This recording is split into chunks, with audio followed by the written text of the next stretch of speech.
Assalamualaikum warahmatullahi wabarakatuh. Halo teman-teman, kembali lagi bersama saya di channel SMK TKJ. Di mana di materi kali ini kita akan membahas tentang bagaimana caranya mengaktifkan fitur DNS over HTTPS pada perangkat mikrotik. Mau tahu caranya gimana?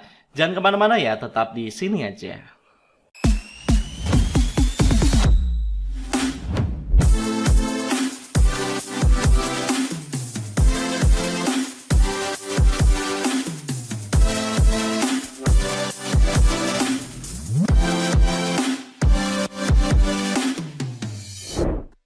Oke, sebelum kita masuk ke pembahasan materi, di sini saya mau mengucapkan terima kasih ya untuk teman-teman yang sudah mendukung channel ini, yaitu dengan cara mengklik tombol subscribe dan tanda lonceng di video ini. Karena dengan begitu, kalian akan terus mendapatkan notifikasi video update terbarunya dari channel ini. Dan buat teman-teman yang belum mengklik tombol subscribe-nya, jangan lupa ya untuk mengklik tombolnya. Karena di dalam channel ini akan selalu update setiap minggunya untuk membahas materi-materi yang dapat diterapkan di industri, ataupun sebagai media pembelajaran yang mungkin kalian belum tahu, atau mungkin kalian sudah pelajari tapi nggak tahu fungsinya buat apa. Oke, nah di dalam sebuah jaringan ketika komputer klien mengakses sebuah situs melalui browser, maka komputer klien akan mengirimkan sebuah paket untuk memetakan nama domain ke dalam IP address gitu ya, agar dapat dikirim melalui jaringan yang berbeda di internet. Nah, paket tersebut dikirim melalui protokol UDP menuju DNS resolver menggunakan port 53. Akan tetapi paket tersebut tidak dienkripsi, sehingga dapat dilihat atau disniff oleh orang lain, atau bahkan oleh ISP itu sendiri. Ya, bisa aja paket tersebut dimodifikasi untuk merubah IP address dari situs yang ingin diakses menjadi IP address tertentu. Nah, hal tersebut mengakibatkan komputer klien mengakses sebuah situs dengan server yang salah. Untuk itulah dibutuhkan sebuah protokol yang digunakan untuk mengatasi masalah tersebut. Protokol tersebut yaitu adalah DNS over HTTPS atau disingkat dengan DOH gitu ya. Namanya agak sedikit aneh. Dimana fungsi dari DNS over HTTPS ini digunakan untuk melindungi privasi serta keamanan para pengguna untuk mencegah serangan yang dilakukan oleh para hacker yang menggunakan teknik MITM. MITM itu apa ya? Nah, MITM atau Man in the Middle merupakan salah satu serangan cyber yang terjadi ketika komunikasi antara klien dan server disniff atau dijegah oleh pihak ketiga atau hacker secara diam-diam. Nah, dengan menggunakan DNS over HTTPS ini, maka koneksi yang dilakukan antara klien dengan DNS resolver akan menjadi lebih aman melalui TLS atau Transport Layer Security, di mana query DNS yang dikirim akan dienkripsi menggunakan symmetric key yang disetujui oleh klien dan DNS resolver. Dengan begitu paket yang dikirim tidak bisa dilihat oleh siapapun. Fitur DNS over HTTPS ini muncul sebagai fitur terbaru pada perangkat mikrotik ketika versi 6.47 rilis di situs mikrotik.com. Nah, lalu bagaimana cara untuk mengaktifkan fitur DNS over HTTPS ini pada perangkat mikrotik? Let's go, kita config. Oke, untuk membahas materi kali ini, saya akan menggunakan aplikasi emulator VNetLab ya. Dan kalau misalnya kalian ingin menggunakan aplikasi emulator yang lain, maka saran saya kalian harus menggunakan aplikasi emulator yang saya gunakan di video kali ini. Karena jika kalian menggunakan aplikasi emulator yang lain seperti GNS3, kita tidak bisa melakukan tes terhadap DNS over HTTPS. Hal tersebut dikarenakan aplikasi browser yang digunakan pada komputer klien dengan OS Tinicore masih menggunakan versi yang lama dan tidak bisa digunakan untuk menjalankan HTML5 pada browsernya. Lah, kenapa nggak diupdate aja? Nah, itu dia. Ketika kita melakukan update untuk versi browsernya, tetap aja nggak bisa digunain. Entah karena repository yang digunakan, atau memang ada perintah khusus untuk melakukan update terhadap OS tersebut. Dan jika kalian ada yang tahu caranya, silahkan kalian komen di video ini ya. Oke, nah untuk desain topologi yang akan kita gunakan bentuknya seperti ini ya. Nah, di dalam topologi ini saya sudah melakukan beberapa konfigurasi pada perangkat Air Gateway, di mana konfigurasi yang sudah saya lakukan yaitu adalah Internet Gateway, kemudian DHCP Server dan juga DNS Forwarding. Nah, di sini kalian harus melakukan konfigurasi tersebut sebelum mengikuti materi di video tutorial kali ini ya. Dan untuk komputer kliennya di sini yang kita gunakan adalah Docker dari OS Ubuntu Desktop 20.04. Di mana komputer klien ini kalian bisa tambahkan pada bagian device yang disediakan oleh VNetLab. Nah, kalau misalnya kalian nggak tahu cara konfigurasi yang ada pada router gateway yang saya sebutkan sebelumnya, dan cara menambahkan komputer klien dengan Docker Ubuntu Desktop, kalian bisa mempelajarinya dengan melihat list materi yang saya siapkan di deskripsi di video ini.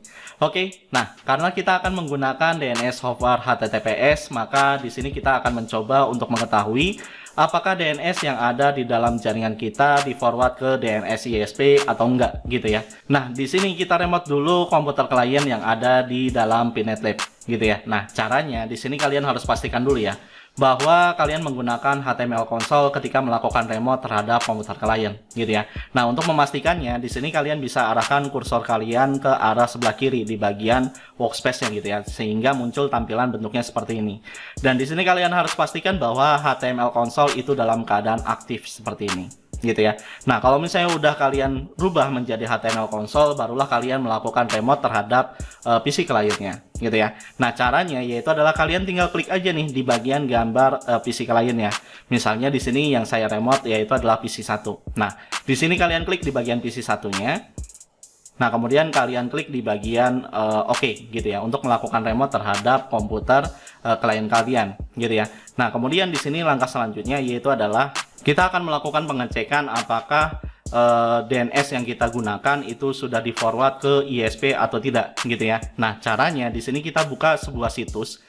Nah, kalian buka dengan menggunakan Mozilla Firefox. Nah, situs yang dibuka yaitu adalah DNS, kemudian layout, kemudian test.com gitu ya. Nah, ini kalian enter aja. Dan kemudian di sini kita tunggu sampai website dari DNS layout testnya itu muncul gitu ya. Nah, kemudian kita lakukan tes gitu ya terhadap DNS yang kita miliki gitu ya dengan cara kalian klik di bagian standar test gitu ya. Nah, ini kalian klik aja. Kemudian kita tunggu sampai proses loading yang dilakukan untuk melakukan tes gitu ya terhadap DNS kita selesai dilakukan gitu ya. Nah, kalau misalnya kita lihat di sini di bagian paling bawahnya terlihat bahwa DNS yang saya gunakan diredirect oleh ISP dari PT Fiber Network Indonesia. Dan pastinya hasil dari tes yang saya lakukan akan berbeda dengan yang kalian miliki. Karena hasilnya tergantung dari ISP yang kita gunakan masing-masing. Dan tentunya di sini DNS yang ada pada ISP biasanya akan diredirect kembali ke DNS internet positif. Di mana ketika kita mencoba untuk mengakses sebuah situs yang memang tidak diperbolehkan untuk diakses, akan diredirect ke internet positif gitu ya. Nah, misalnya di sini kita akan coba untuk mengakses situs bwin.com gitu ya. Nah, di sini caranya yaitu adalah kalian coba akses situs yang diblokir yaitu adalah bwin kemudian .com gitu ya. Nah, ini kalian tekan enter aja. Maka yang terjadi adalah situs tersebut tidak akan bisa diakses gitu ya. Di sini ada tulisan warning, potensial security risk dan bla bla bla gitu ya.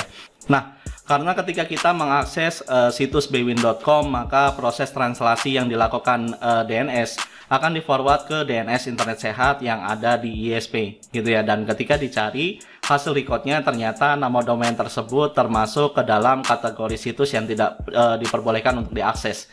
Sehingga hasil tampilannya dari situs bwin.com diganti menjadi blocking situs oleh internet sehat gitu ya. Nah, kalau misalnya kita melakukan uji coba apakah DNS yang kita miliki dari ISP ini secure atau tidak, kita bisa melakukan pengecekan melalui situs Cloudflare gitu ya. Nah, caranya di sini kita buka situs Cloudflare di bagian komputer kliennya gitu ya. Nah, situs yang harus kalian akses yaitu adalah Cloudflare kemudian .com, kemudian garis miring SSL,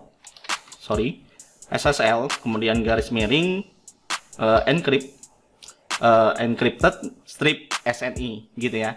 Nah, ini untuk melakukan pengecekan apakah DNS yang kita miliki itu secure atau enggak gitu ya. Nah, ini kalian tekan enter aja. Dan kemudian di sini di bagian Cloudflare ini kalian klik di bagian browsing experience security check gitu ya. Nah, ini saya kecilkan aja ya biar kelihatan. Ini kita kecilkan.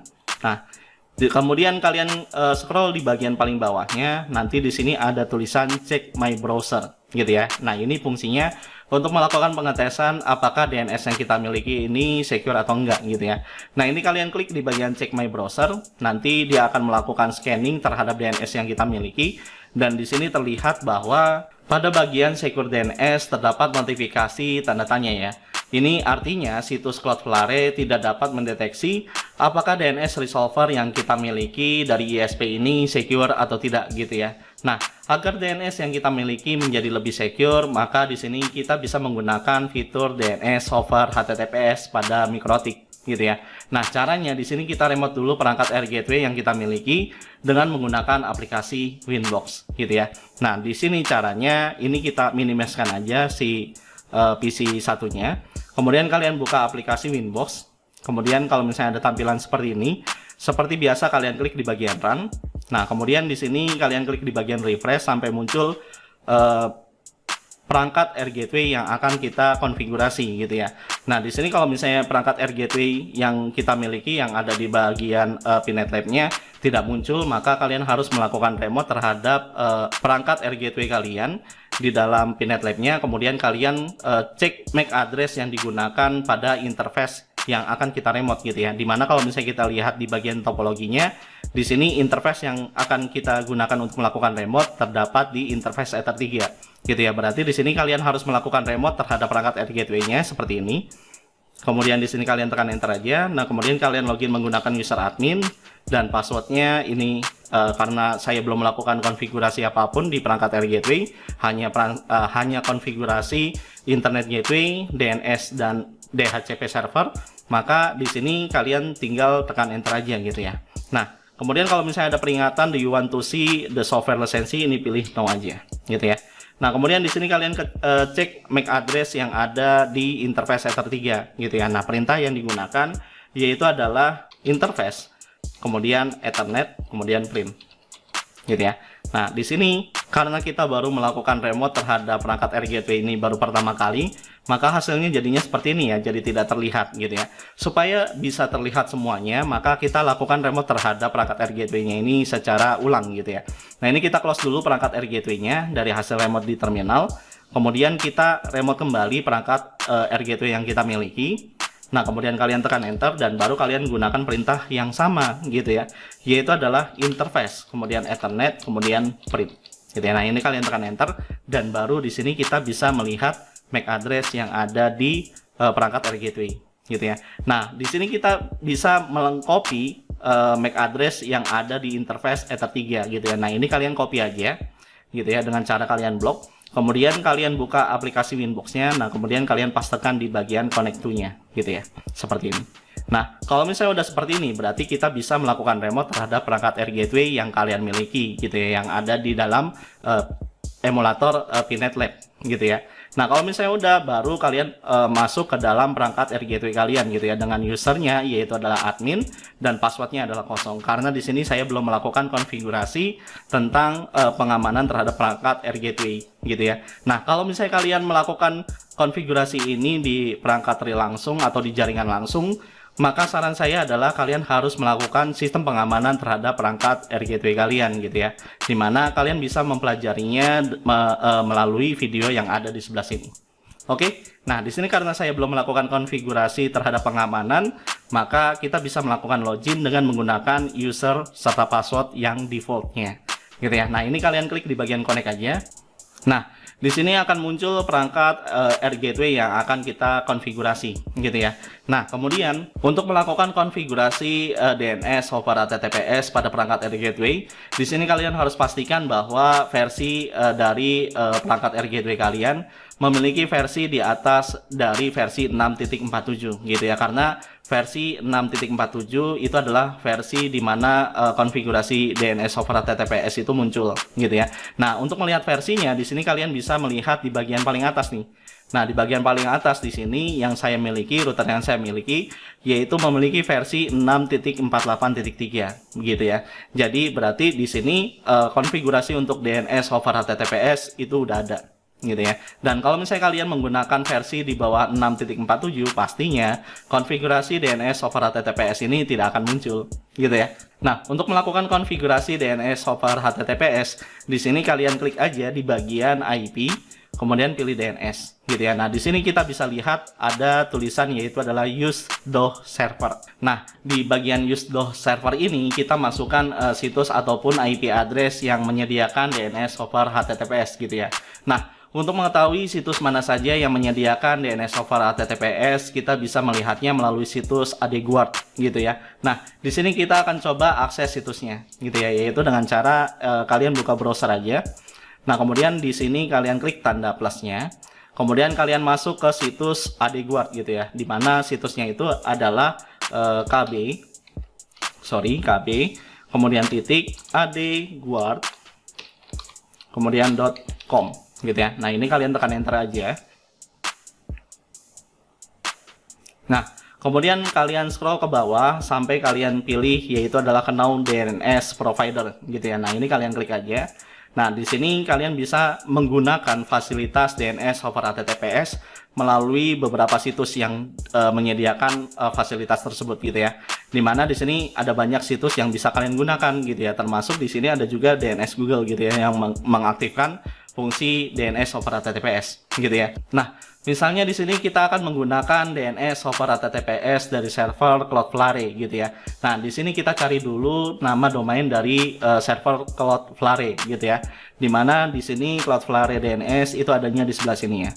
Nah, ini kalian klik aja. Nah, nanti kita akan diarahkan ke bagian DNS over HTTPS yang dimiliki sama Cloudflare gitu ya. Nah, di sini biasanya setiap masing-masing provider yang menyediakan layanan DNS over HTTPS itu menyediakan beberapa fitur gitu ya. Dimana di sini kalau misalnya kita lihat di bagian DNS Cloudflare itu menyediakan fitur standar, kemudian ada malware blocking only, ada malware dan audit content blocking gitu ya. Nah, ini bisa kalian gunakan untuk meminimalisir terhadap serangan dari para virus gitu ya. Dimana kalian bisa menggunakan DNS over HTTPS-nya ini untuk melindungi data-data yang ada di komputer kalian gitu ya. Seperti virus malware ataupun content blocking gitu ya. Nah, ini kalian boleh menggunakan yang manapun terserah kalian gitu ya. Dan selain itu juga dari DNS yang lain juga menyediakan konten-konten untuk melakukan blocking terhadap beberapa virus gitu ya. Dan itu pun bisa kalian gunakan gitu ya. Nah, untuk sebagai contohnya di sini kita akan menggunakan Cloudflare DNS untuk DNS over HTTPS-nya menggunakan yang standar gitu ya, yang standar seperti ini. Nah, ini kalian copy di bagian DNS over HTTPS IPv4 gitu ya, karena di sini yang kita gunakan adalah IPv4. Kalau misalnya kalian ingin menggunakan IPv6 karena kalian di dalam jaringan menggunakan IPv6, maka kalian bisa mengcopy DNS over HTTPS-nya yang menggunakan versi 6 gitu ya. Nah, di sini yang saya gunakan yaitu adalah versi 4 karena saya masih menggunakan IPv4 gitu ya. Nah, ini kalian copy aja di bagian situs DNS over HTTPS-nya. Ini kalian copy. Nah, kemudian kalian kembali lagi ke bagian Winbox-nya. Nah, kemudian di bagian DOS servernya, nah ini kita aktifkan. Kemudian kita pastekan situs yang tadinya kita copy gitu ya. Nah, kemudian setelah itu kalian klik di bagian apply gitu ya untuk mengaktifkannya. Dan di sini untuk bisa mengakses sebuah situs yang sudah diblocking sebelumnya dan DNS kita menjadi lebih secure, maka di sini kalian harus menghapus cache yang sebelumnya tersimpan gitu ya. Dimana kalian bisa menghapus cache tersebut dengan cara kalian klik di bagian cache, kemudian kalian klik di bagian plus cache gitu ya. Nah, ini syaratnya gitu ya. Ketika kalian sudah mengaktifkan DNS over HTTPS gitu ya. Nah, ini kalian klik di bagian flush cache untuk membersihkan DNS yang sudah pernah disimpan. Nah, kalau misalnya udah seperti ini berarti query DNS yang pernah kita simpan, yang pernah kita akses sudah terhapus. Nah, setelah kita mengaktifkan fungsi DNS over HTTPS pada perangkat Area Gateway, maka langkah berikutnya kita lakukan uji coba untuk memastikan bahwa jaringan yang kita miliki sudah menggunakan DNS over HTTPS gitu ya. Dimana DNS over HTTPS ini membuat komunikasi untuk melakukan forwarding domain menjadi lebih secure. Nah, caranya di sini kita cek dengan menggunakan situs Cloudflare gitu ya. Tapi sebelumnya kalian harus hapus cache yang ada pada browsernya gitu ya. Nah, di sini kita pilih apply dan oke dulu ya. Ini kita close aja. Nah, ini kita minimizekan. Nah, kemudian kita kembali lagi ke bagian browser. Nah, kemudian ke bagian Pinet Lab-nya. Nah, di sini kita close-kan dulu ya yang internet gateway-nya. Nah, di bagian PC satunya, nah ini karena sudah pernah mengakses situs Cloudflare untuk melihat apakah DNS kita ini secure atau enggak. Nah, di sini kita harus menghapus chats yang ada di dalam browsernya, gitu ya. Nah, di sini caranya kita klik di bagian tanda plusnya dulu. Kemudian yang browser yang kita akses untuk Cloudflare-nya ini kita hapus. Nah, kemudian kita klik di bagian tanda garis seperti ini. Kemudian kalian pilih di bagian library. Setelah itu kalian klik di bagian history. Nah, setelah itu kita klik di bagian clear recent history untuk menghapus cache yang pernah kita akses gitu ya, untuk browser yang untuk situs yang pernah kita akses sebelumnya. Gitu ya. Nah, ini kalian klik. Nah, kemudian kalian centang di bagian set preference dan offline website data. Gitu ya. Nah, ini jangan lupa kalian checklist dan setelah itu kalian klik di bagian OK. Gitu ya. Nah, di situ maka situs-situs yang pernah kita akses sebelumnya yang ada di browser itu akan dihapus gitu ya. Nah, kemudian kita close-kan Mozilla Firefox-nya, kemudian kita buka lagi gitu ya, Firefox webnya gitu ya. Nah, kemudian setelah itu kita akses situs Cloudflare untuk mengecek apakah DNS yang kita miliki ini sudah secure atau enggak gitu ya, yaitu menggunakan situs yang sama, yaitu adalah cloud kemudian Flare kemudian .com, setelah itu garis miring, setelah itu SSL garis miring, kemudian encrypt CRYPTED strip SNI gitu ya. Nah, kemudian kalian tekan tombol enter gitu ya. Nah, kemudian kita klik di bagian yang sama, yaitu melakukan checking terhadap browser yang kita miliki gitu ya. Nah, ini kalian klik di bagian check my browser gitu ya. Nah, kemudian kita tunggu sampai hasil resultnya selesai dilakukan. Nah, ini kita kecilkan dulu ya biar kelihatan. Oke. Nah, kemudian di sini kita scroll ke bawah gitu ya. Nah, dari hasil cek yang dilakukan pada situs Cloudflare terlihat bahwa status dari Secure DNS memiliki centang hijau ya. Berarti jaringan yang ada pada komputer klien memiliki DNS yang secure. Yang artinya bahwa fitur DNS over HTTPS yang kita setting pada perangkat Air Gateway berjalan dengan baik. Nah, lalu bagaimana dengan IP DNS yang kita gunakan? Nah, di sini kita akan cek dengan menggunakan situs DNS Leak Test gitu ya. Nah, di sini kita coba akses menggunakan situs DNS kemudian leaktest.com gitu ya. Nah, ini kalian tekan enter aja. Nah, kemudian di sini kita klik di bagian standar test gitu ya. Nah, kemudian di sini kita tunggu sampai proses tes yang dilakukan sama DNS Leak Test ini selesai dilakukan. Nah, kalau misalnya kita lihat di bagian bawahnya, terlihat bahwa kita menggunakan DNS forwarding dari Cloudflare ya. Jadi tidak lagi menggunakan DNS forwarding dari ISP gitu ya. Nah, lalu bagaimana jika kita mengakses situs yang diblokir oleh DNS ISP ataupun internet sehat? Nah, di sini kita akan coba mengakses situs bwin.com, di mana situs bwin.com ini sebelumnya diblokir oleh ISP atau internet sehat gitu ya. Nah, di sini kita coba mengakses situs menggunakan browser untuk situs, yaitu adalah bwin.com gitu ya. Nah, ini kalian tekan enter aja. Maka di sini yang terjadi yaitu adalah kita bisa mengakses situs bwin.com gitu ya, dimana di sini kita bisa lihat bahwa situs bwin.com itu dapat terbuka di komputer klien gitu ya. Oke, dari hasil percobaan yang kita lakukan dapat disimpulkan bahwa ketika kita mengaktifkan fitur DNS over HTTPS pada perangkat mikrotik, maka komunikasi yang dilakukan antara klien dengan DNS resolver akan menggunakan TLS, sehingga paket yang dikirim akan dienkripsi terlebih dahulu. Nah, hal tersebut dapat kita lihat dari hasil cek yang kita lakukan pada situs Cloudflare, di mana status DNS yang kita miliki menjadi lebih secure. Dengan begitu, kita bisa mengakses sebuah situs yang diblok oleh ISP ataupun DNS internet sehat. Akan tetapi tidak menutup kemungkinan walaupun kita sudah mengaktifkan fitur DNS over HTTPS pada mikrotik yang kita miliki, tetap saja diblokir oleh ISP ataupun DNS internet sehat. Karena bisa saja dari pihak ISP ataupun DNS internet sehat memblokir domain dari DNS over HTTPS tersebut. Oke, sampai di sini dulu video pembahasan kita kali ini. Kalau misalnya ada penyampaian saya yang salah atau ada yang mau nambahin atau bahkan mau bahas sesuatu tentang materi yang lain, silakan kalian komen di video ini. Seperti biasa, kita coba buat diskusi bareng. Oke, dan jangan lupa ya untuk mengklik tombol like, comment, share, dan subscribe video ini jika video ini bermanfaat buat kalian. Terus semangat belajar dan sampai bertemu lagi di video tutorial berikutnya. Wabillahi taufiq wal hidayah. Wassalamualaikum warahmatullahi wabarakatuh.